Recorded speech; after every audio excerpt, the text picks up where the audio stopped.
all got secrets they inquire.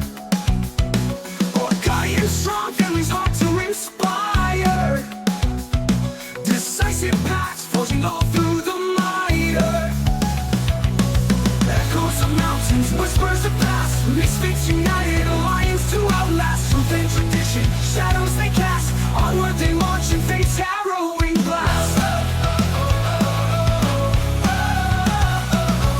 Ancient ones speak, guiding their quest. Harmonies call, within chaos they nest. Nightmarish battles, Cernos to test. Heroes arise through trials that bless. Journey begins, the roads converge. Shadows of past and darkness they surge. All gods missing, truth they urge. Wings of an angel, destiny they purge.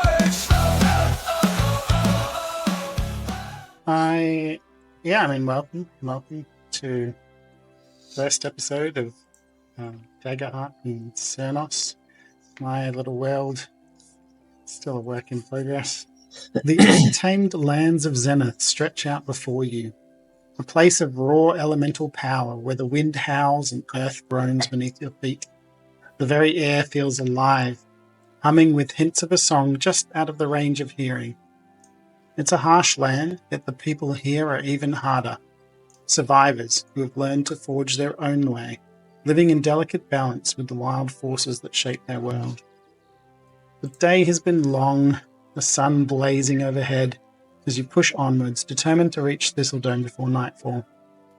Now, as twilight falls and the moon rises high above the horizon, bathing the landscape in its cool, silvery embrace, its light stretches across the fields, reflecting off the rocks and distant hills, softening the hard edges of the wild terrain. The silvery sheen transforms the land, giving shadows a life of their own, and in this light, Xenith feels both beautiful and dangerous. You've been travelling for hours, and the thought of stopping to rest creeps into your mind, unbidden. Every step feels heavier, your muscles aching, the subtle nagging question lingering on your thoughts. Are we lost? The camera pans across to our adventurers as they're trudging down the road. Who wants to describe what their character looks like first after a long day of trekking? I'm happy to jump in here because I think after a long day of traveling, Dola is quite a tall, probably be I reckon she's probably 6 feet, 6'1" orc. She's very kind of lithe and muscular, very sinewy kind of muscle. Wears a lot of leathers and little bits of metal armor here that she's kind of sewn into her leathers and whatnot. She's got piercings all up her ears and a septum piercing as well. And a kind of a choker necklace, which actually just looks like a normal necklace that she's just wrapped around her neck a couple of times as well. It's got a little medallion on it. And she's got her hair in the braids as well. But I think after walking for hours and trekking through these kind of plains, I think she is sweating and she is huffing and puffing, and I think she throws off her shoulder this big box that she's been carrying on her back and lets it fall to the ground, and she's just Shovel, I cannot carry you anymore. You're just gonna have to walk. I'm sorry. I'm 3 fucking feet. I'm not that heavy. After hours of trekking, you're getting heavy. Shovel kicks the box door open and he comes out. You see this 3-foot tall, muted green-skinned goblin in kind of tightly bound leather armor, with a tattered scarf around his neck and his hood is up. You can see that his hood have little ear slits, so his ears can peek through. But on his face, he wears a porcelain mask of a child to kind of give him that innocence look. He looks completely fine after the day's trek. Nice. He's not cramped in the box at all. He's got it's I feel like it's a 6x6 box, so he can stand up when he wants, and he can back down. Even do a little bit of a tiny walk in between. Yeah. We've maybe cut like a little window in it with like hinges so you can just open it up to get some air in the back. Yeah. So yeah, Shovel's completely fine. Alma, James, your Nen. Yeah. Despite the robes I'm wearing and looking quite ragged and my hair's scrappy, I still feel I look quite majestic. I'm about 6 feet tall, wearing my bright red robes and a small glowing blue pendant. Even after the quite a busy trek, I don't seem to sweat off much, and I notably smell quite good. I segue. I'm not sure if I have my wings yet, or if I couldn't figure out. It's up to you whether you want them to be something that you can summon at will, but they're there when you need them. So if you want them to be there all the time, then they can be there all the time. It's up to you. Roger. Okay, they're not there all the time. Despite wearing quite ragged looking clothes, I still feel off quite a commanding presence, like a scruffy kind of beauty. And I've just obviously overheard the commotion between Bull and Shovel, and I don't interact, but I just had a slight grin, and just have an internal giggle to myself, but I still maintain my composure. Dula is like bending her back, and you just hear it like crack all the way up her spine. Shovel will turn to you, Almac, and look at you and be like, "Wow, you look fucking great."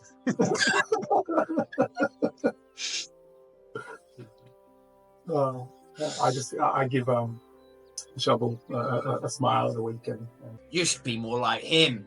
I'll be like elbowing Dula's knee. I think she'll just cast a glare down at you, and she says, "For that, you can carry your own box for the next hour." The camera pans across to Dula's other knee, and then to Lenny on the other side. Right. Yeah, sorry, I had to change because I couldn't roll, so I didn't even know what was going on. So Leonard Reginald Bucket, or Lenny Reggie Bouquet, is incredibly short and stumpy. You just don't know how old he is. You just don't know, because there's times where obviously he looks quite ragged and well worn. However, he can act like a very immature child at times, not in like a like as a toddler or anything like that. Just some of the things he says are questionable, but so you don't really know how he's keeping up, or if he's keeping up, or if he's really even fully aware of what's going on. But he's trying to hide the fact that this is a really difficult walk for him. Every one step for you is about 3 for him. And so he wishes he had someone to carry him in his in their backpack, but he doesn't have that yet. But he's going to work on it. But yes, he's a little bit just disheveled at this stage, but he's really trying to hide it. The whole kind of. But as soon as somebody sees him, it's like, yes. So that's Lenny. So, yeah, I was about to say at this stage, a crow flies and swoops over the group, lands in the middle, and through this green-purple shimmer shifts into the form of Raznar and goes, "Why have we stopped?" Because You my see it, back like- is half broken. You see that, like, as you land, you see that Shovel has a knife in his hand, ready to throw it for dinner. But you turn into your form. He's like, "Fuck." And Lenny's like, no, I don't know why we've stopped. I could go on for miles. Look, I think here is as good as any to take a break. Yeah, quite right. You know what you're doing. Sure. Have you been flying overhead, Casper? Razna. I'm assuming that I would have been scouting for the group, Yeah. making sure we're on the right path, Would you given like they're out in the wilderness. Would you like to roll me a what is it? Insight, I think, in this game? Man, Let's roll. Instinct. Dun dun dun. Instinct. Yeah. So I go into thingy and thing. And 16 with hope. So you can also go Right, into yeah. your trackers panels and add pip to your 6. okay, so Razna, you have seen that just barely visible through the gathering twilight. You've seen the first few buildings of Thistledome just around the bend. Right, so you know that they've literally stopped just around the corner from their goal. So well, like why have you stopped? It's like we were almost there. Really? It's just How around the far away bend, is it? people. Come on. Okay, do you mean just around the bend, like it's just around the bend, or just around the bend, like it's another hour walk? Or run for some of us. It's a shame we all can't fly. I'm guessing it's probably maybe a 15-minute walk. Yeah, something along those lines. At least to the first couple of houses. It's probably another Would it be another about 30 10, minutes 15 minutes? to the middle of town. Someone needs to get on Doula's good side again. Doula, please carry the box. Absolutely not. I think you can drag her for 15 minutes. You'll be fine. It's twice my size. Oh, you better get started then. Oi, Lenny, give me a hand, will ya? Rock. Yeah. I like grab the box and I drag it away from her. From here. I think Dula does like a few like stretches, like hamstring stretches and arm stretches, and then she's like, "All right, well, let's get started then." And she starts trekking off. I will start dragging the box. Box and Reggie's like Reggie's like hanging back just so he doesn't have to, do anything with the box because he doesn't be able to. He's barely just keeping himself up at the moment. Excellent. Yeah, as you pass around the next kind of copse of trees, a wave of relief washes over all of you, and you see the silhouette of a farmhouse kind of taking shape. Its weathered timbers standing strong against the wilderness beyond, and you spot some movement in the distance just beyond it. As you're moving closer still, you can see a large body kind of in the fields, and you can see a gathering of kind of animals materializing out of the darkness into a very, very large farmer.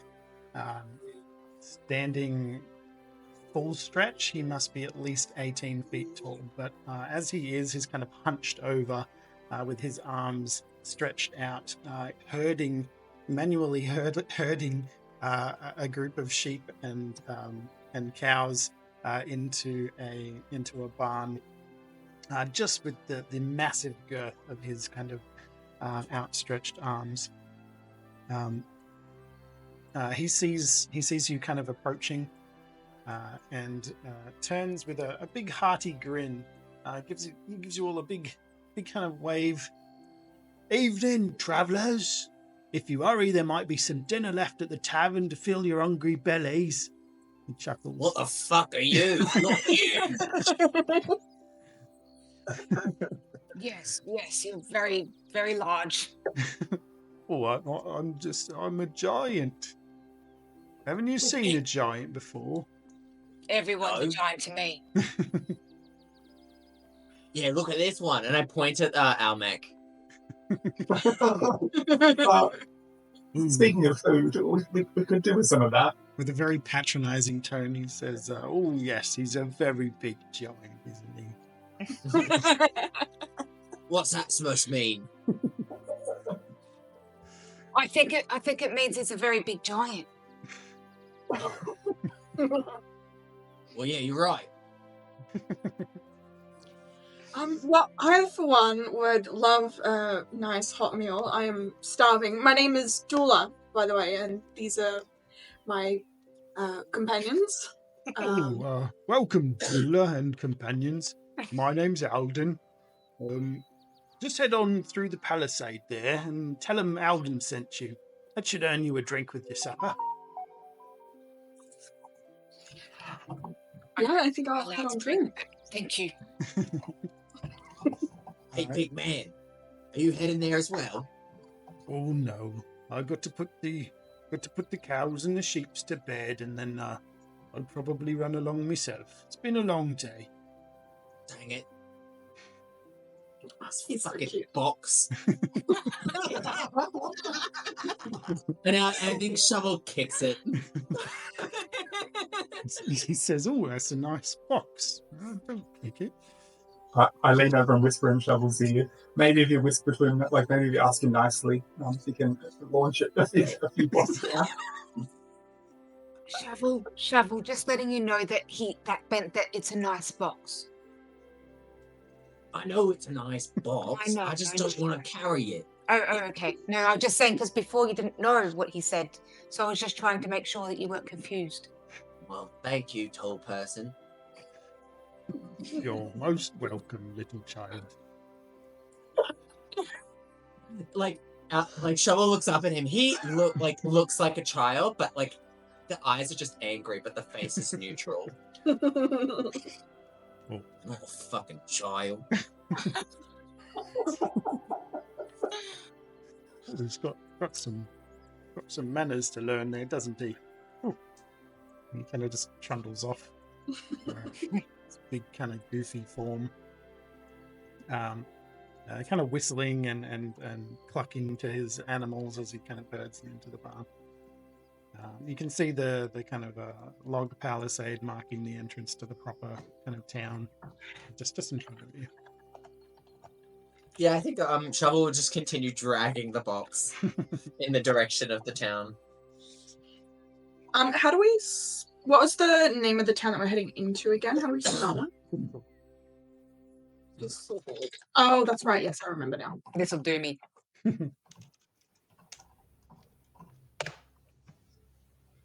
My first note. As we start continuing along, Razna might start dropping dumping information about giants and their big. Can we eat them? Do you know, giants? Well, I'm a zoologist. I study creatures and yes, you know, and things like Giants. that. So I would have read something yes, somewhere.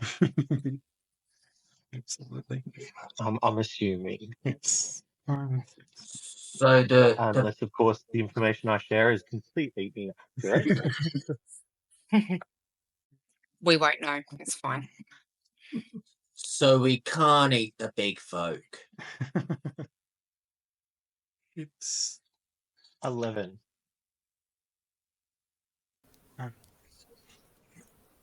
all right.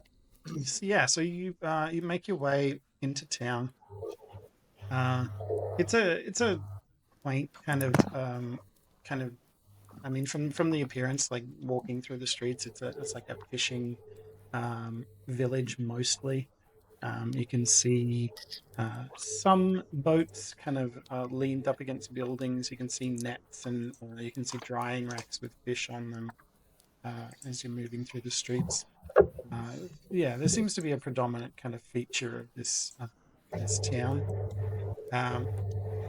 There's only one tavern, and you kind of make your way to as you enter the town, it's pretty front and center in the town.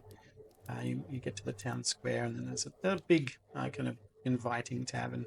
There's a couple of people in the tap room as you make your way inside. There is a large orc, or half orc perhaps, at the bar. He's just kind of like polishing glasses, and as you walk in, he's just kind of like wiping down the bar. There is an older lady with a large mushroom cap head, who is sitting at one of the tables. She seems kind of engrossed in doing something on the table in front of her. She doesn't seem to be eating, but she seems to be playing with something. I think walking in, I will pick up the box just so it stopped being kicked and dragged along the ground and causing noise. Ah, thank you.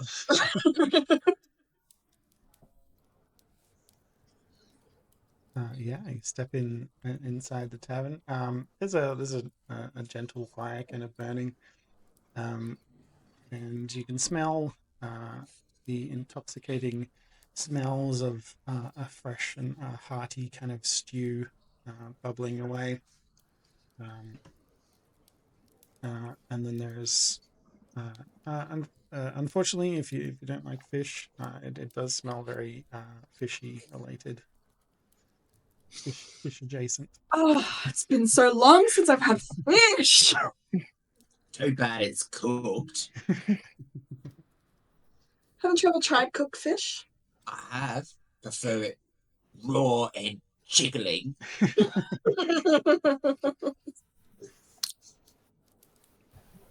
Oh, there's something for all tastes here. Don't you worry. The large orc behind the bar, kind of overhearing your conversation, kind of reaches down and kind of slaps a big fish up on the counter and says, "There's plenty of uncooked to go around." If you want a live one, Shovel, you can go dunk your head in the river outside. Well, joke's on you, shovel can't swim. That is a good joke. Nen looks to the bartender and says, I don't suppose you've got anything less meaty. Being a vegetarian. Vegetarian. You just see Shovel grab the fish and bite its head off. Does that mean you're made of vegetables? No, it means I don't like to eat meat. Yeah. Are you okay? I just like my fruits and my vegetables. My nuts and berries. That's fine. You do look a little bit sick. And Dula says that she's shoveling her face with like fish stew. I was thinking that too, actually. Yes. No matter, Almec. And he, like, Shovel will, like, wipe his hands on your, like, I don't know, cloak or jacket. We'll find you some greens. Thanks, Shabby. Yes, there are bushels of vegetables that have kind of been hung from the rafters, and he can kind of fetches some down. I can throw these into a pot of water for you, no problem. We've got some of those, some of your vegetables. Vegetables peoples around here. Elder Mossfoot, she's a vegetarian too. She likes her herbs. I kind of points over to that mushroom capped lady. Nen kind of looks around at the vegetables that are sort of strewn around the tavern, and is a bit cautious. He reaches it. When I was looking, he reaches into his pocket and he's got some little berries and stuff that he picked earlier, and so I just. But there's mushrooms over there. She's got mushrooms. Lenny, that's the lady. Ask him I'll ask her, him, I don't know, mushrooms. Do you want mushrooms? I don't want to eat her head. Then Is that her head?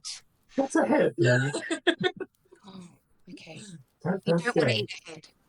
No, that's it. No, Oh, I don't want to eat the nice lady's head. And then, like, Lenny walks up to the mushroom lady and goes, he doesn't want to eat your head. I'm sorry.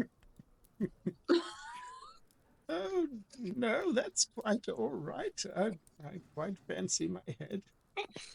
I do too. My head, not yours. Long way for a dwarf to be down here. What I'm not a dwarf. What a dwarf? What's a dwarf? I'm not a dwarf. I'm a human. Oh. I'm just I'm just growing. Yes.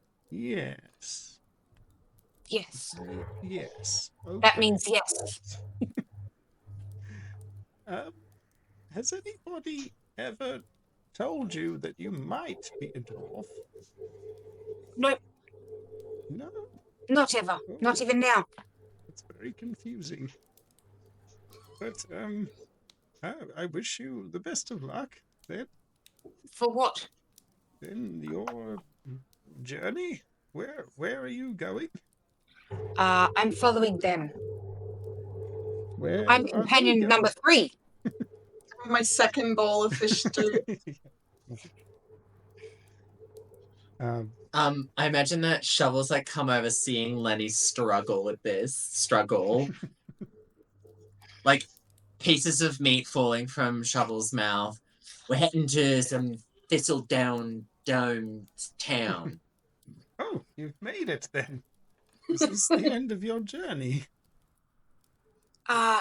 Is it the end of our journey? It's just a building. It's just a building. Well, yeah, I mean, you can come and visit me at the temple sometime.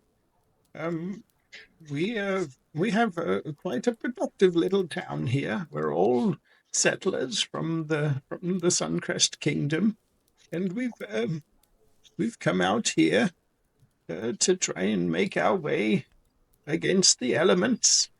Sometimes it can be a bit challenging. We welcome any fresh blood. Do you have rocks? Hearing against the elements, Raznar pauses in mid-bite, kind of looks at them sideways, and then goes back to eating quietly. As Lenny says rocks, Shovel's gonna go rocks, and he'll run away. It's time for one right now. A very unique band of friends you have. How did you meet?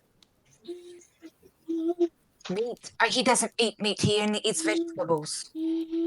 Oh, yes. I think I overheard that. You're as this is going on, Gentry has been kind of eyeing Dula since she came in, and I'm on my third bowl. At this point. yeah, he's just like low key admiring how you're putting away all of the food. Some good stew. And he says, been a while since I've seen one of the kin out this way. Sorry, was this the bartender? Yeah, Gentry. What was his name? Sorry, Gentry. Gentry. Yes. Well, this is my first time. I suppose this is the farthest south I've ever been. Right. You heading towards the Suncrest Kingdom or away? Well, I suppose I'm heading wherever fate deems it necessary that I go. Of course. I don't mean to pry. I just, haven't seen. Folks don't generally travel this far south. It's No, I suppose they don't. What clan are you from? I'm from I'm from the Thunder Moors. We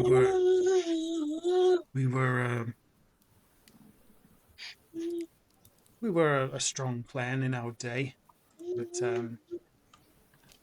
we don't exist anymore, I suppose. I'm the last. Oh, There was well, I. there was an awful it was an awful I don't know how to describe it really, a plague of sorts kind of swept through our town, and I I left to the Suncrest Kingdom to try and find a cure, but nothing came of it. Uh, and by the time I returned, everybody was dead. I'm so Yeah. sorry to hear. Sure. Very sad tale. Hmm. Yeah, Well, I. If it makes you feel any better, I suppose I might be the last of. Well, I wouldn't say I'm the last of my clan. More so, I guess we just sort of disbanded. So I right. don't think there's much of a clan left. No. What happened?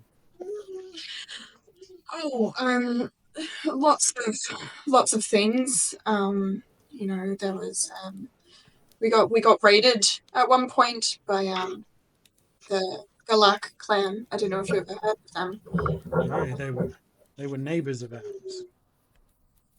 Yeah, well, I mean, when they lost their village, they um, decided that they would take ours, and The I mean, they didn't Gallics? manage to, but they did quite a bit of damage.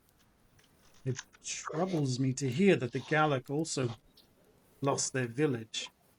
It sounds as though the sickness is spreading further to the east. Oh, I well, if it is, I mean, I don't recall that a sickness ever reached us. I mean, we had some traveling. I'm not sure what to call them. I suppose this traveling caravan of. Well, I see them as cults, but no, I thought they. no, it was a sickness of the mind. Oh, The people, our clansmen went crazy. They went they went mad and began fighting each other. It was unlike anything I'd ever seen. Uh, caused them caused them to grow in strength, and as such that they would tear each other limb from limb.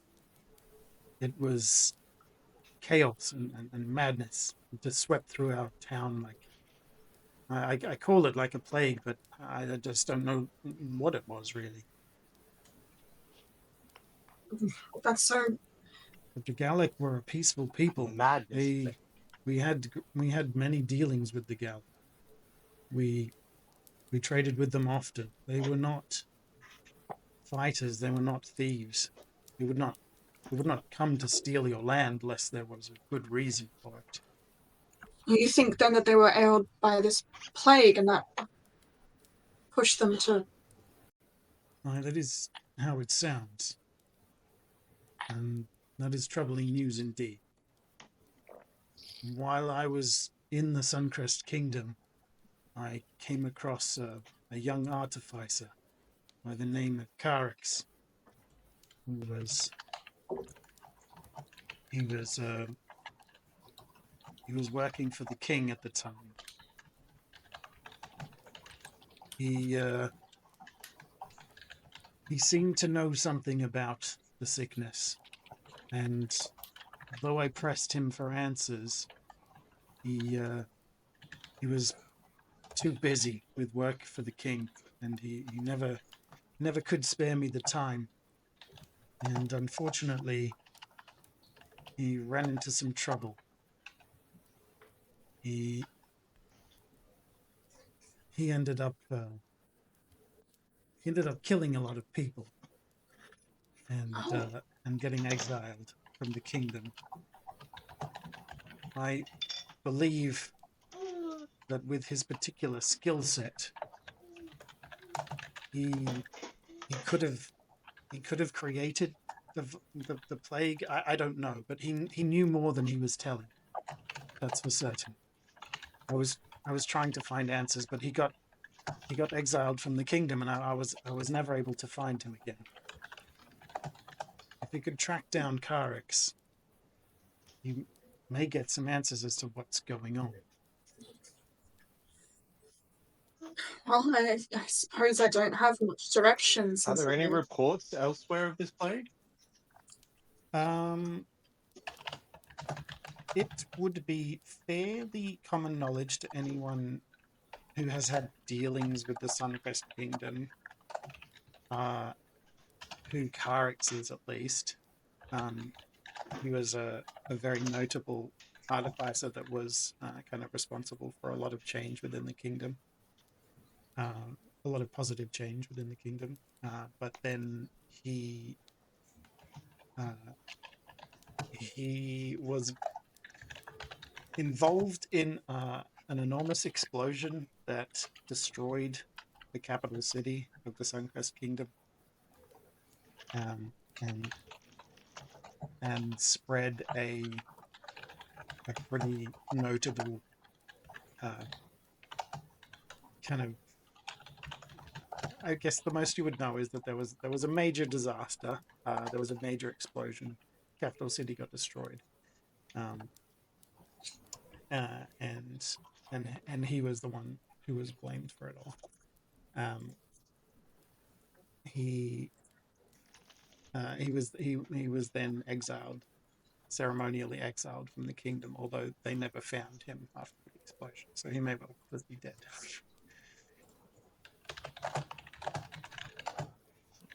Since hearing about the sickness of the mind, Leonard was pondering to himself and decided to ask Gentry, "You haven't seen me around here before by chance, have you?" No, I'm afraid not. You look like one of those. Can I ask?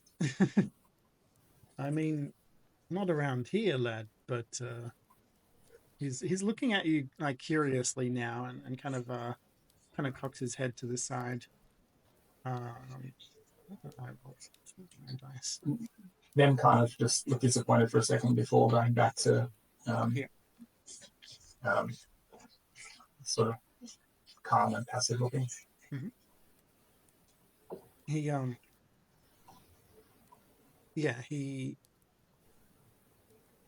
looks, he does look at you a bit, quite a while, like he's trying to maybe remember where he's seen your face before, but then he kind of just shakes his head and he's like, no, I don't think I've seen you around before.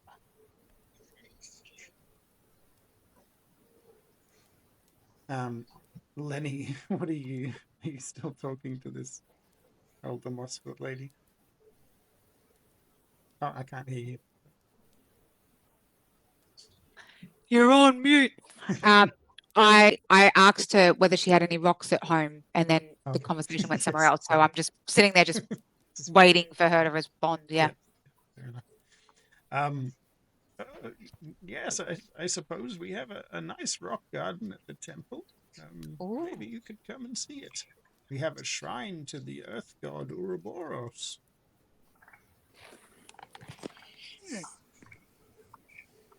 I wonder if my companions, that's their names, would like to come. Well, yes, there is a rock that has the semblance of a beating heart within it. It thrums with life. It is our sacred artifact. We must go. And then Lenny just rudely leaves her mid-conversation and just like shuffles over to where everybody's eating and talking, and like, oh, now I can hear myself. Crap. And then like as he waddles over, he grabs some of the food off of Doula's plate or like bowl or whatever, because he is actually quite hungry. He's like, oh, she has rocks at home, fancy rocks, important rocks. Do you want to meet her? Well, I can't say that I have my own rock collection. Are they special rocks? All rocks are special. Right, how could I forget? Yes. How could you forget?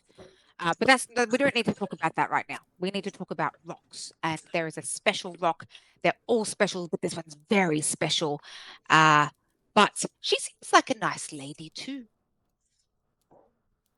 I like her mushroom head. It's very edible. She said it's not. But she might be lying. I can't tell. Well, I suppose I could. A rock. I don't have anything else to do tonight. She forgot to mention that it was at a temple for you religious folk. She did mention that they were shiny. All I heard was rock. She lost me when she said temple. This one here, and I point to Rasna, is already speaking about the gods to me. I don't understand it. The gods will show you the way. Yes, I've heard that one before. We can go to the rock temple if you wish, but Shovel will be very uncomfortable. Okay. Well, we can go now. I just have to get my fourth bowl. Yeah, I imagine Dula would be feeling pretty sleepy after her fourth bowl, after a long day of trekking. Definitely. Being pretty cozy in front of the fire, and I know in that situation I would not want to be going anywhere. Come on. What time of day is it? It is late. It is, I would imagine, anywhere between like 8 and 10 p.m. After you've trekked all day. That's pretty late. I would be looking at Lenny and just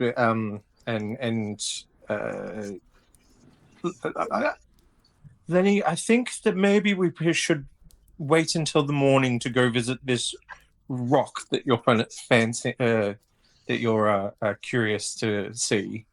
A good night's rest after our journey is probably the best course of action at this moment. Okay, But I'll tell her. I'll tell her. I tell her. And then Lenny just walks off mid conversation again, and then gets to her and just says, "Oh, we're coming tomorrow now, all of us. We'll see you there." Splendid. I'll make sure I clean up. Don't often get visitors. We have a good following here. The people here are very kind to me. We're not following you. We're coming tomorrow. Yes. Okay. Very good. I will see you tomorrow then. Okay. See you tomorrow. We're not following you right now. We're coming tomorrow. Yes, very good. And then he just walks off mid conversation.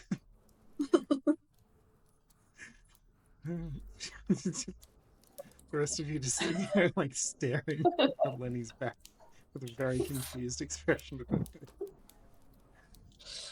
I think Dula like pulls herself out of her chair with a groan. She is very full.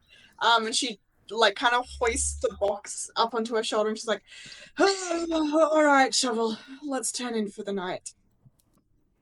All right, let's go. I imagine Shovel doesn't actually sleep on a bed. I imagine he like curls up like a cat and just sleeps on the. No, he sleeps on the floor. I'll meet you guys down here in the morning for the temple and the very, very special rock. Very special rock.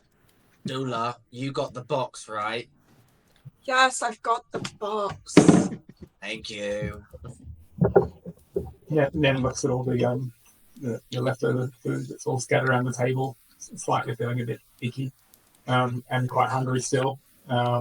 Searches the room for see a bowl of fruit, and not the best looking produce to pick from, but finds the least bruised apple he can find in the bowl, and puts it in his pocket, and heads up to go to sleep as well. Where are we heading? Sorry, quickly. Where are we heading to? Like, do we have rooms? We have a room. I'm just about to say. It's hilarious because Shovel's just like themselves at home. I go to the barkeep and go. I think I need to arrange rooms for everybody. Dylan just sort of assumes that there's rooms there for her to sleep in. Shovel in his mind fully thinks I'm getting into one of these rooms, whether they like it or not. Well, Lenny was just going to curl up on a chair, really, because he was just like, he didn't know where to go. Nobody's showing him what to do. So he's just like, okay, bye. Good night. Nen kind of just thinks that Dula's better at making decisions, is more knowledgeable, and yeah, just the kind of Dylan comes from a place where you just like. Dylan comes from a place where you just sort of pick a place and you go and you sleep there, and that's okay. You don't need to pay or like book a room. So as far as she's concerned, she's like, oh, there's rooms upstairs. Let's just go pick one. Nen being very trusting, just trust Dula's judgment. And it's like, yeah, we got a room. So you wanted to go up to the barkeep? Yeah, I assume that's to avoid any conversations. Raz not just deals with the situation. Please excuse my companions. They're social oddities, if you will. Yes. Well, how much for lodgings for the night, please? Oh look. If you just give me a handful of coins, we'll call it square. I understand you've been on the road for a long time, and we are welcoming to all here. We want you to enjoy your stay here. So please, I don't take offense. I appreciate your understanding. Thank you, good sir. And I hand him a handful of gold. Awesome. Yeah, I mean the rooms are very rustic and simple, but they're clean, and you find yourselves settling in after your long day of travel. Who would be the lightest kind of sleeper? Not Lenny.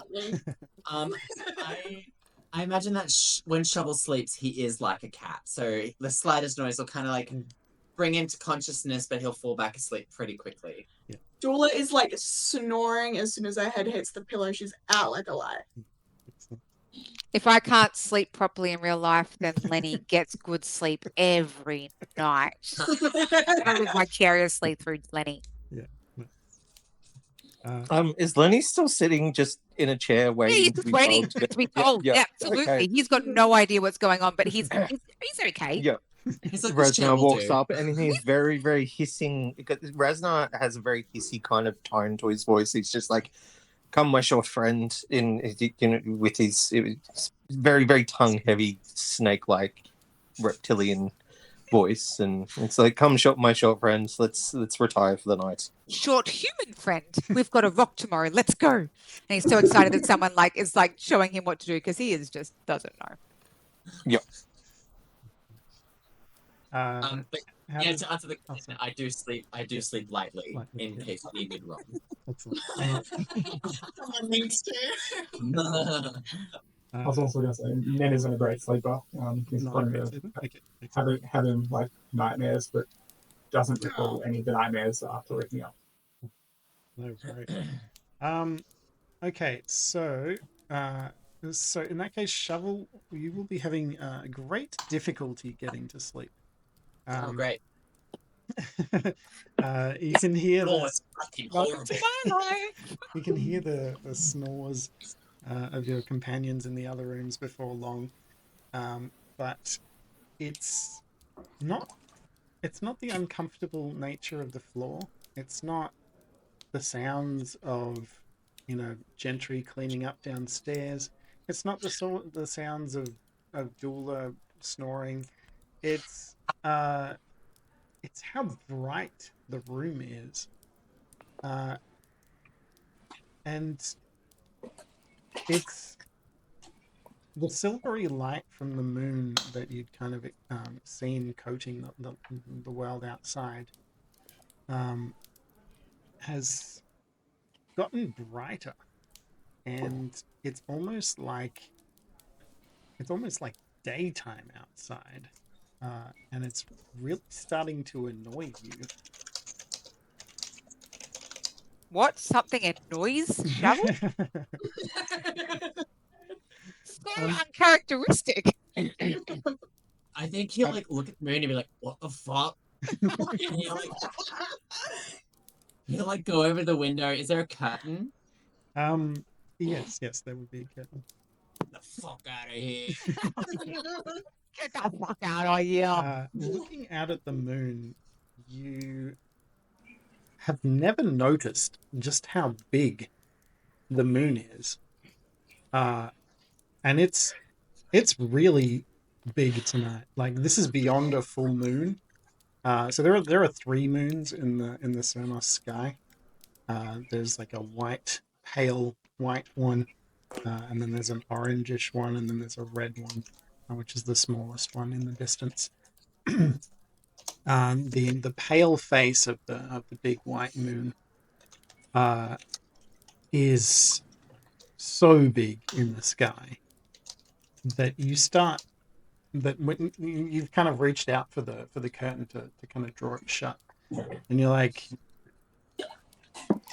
the moon is taking up most of the sky, and you start to realize that the moon is visibly moving, and a sinking feeling in your stomach very rapidly develops as you realize the moon is falling from the sky.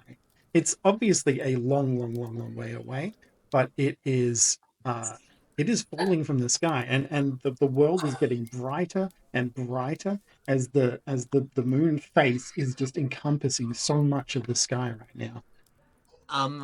I think, yeah. Shovel will have that reaction like, "Oh fuck," and then he'll kind of scamper over to Dula and like a cat, just tap her on the nose to wake her up. She chucks. Dula, oh my god, what's happening? The fucking moon is falling out of the sky.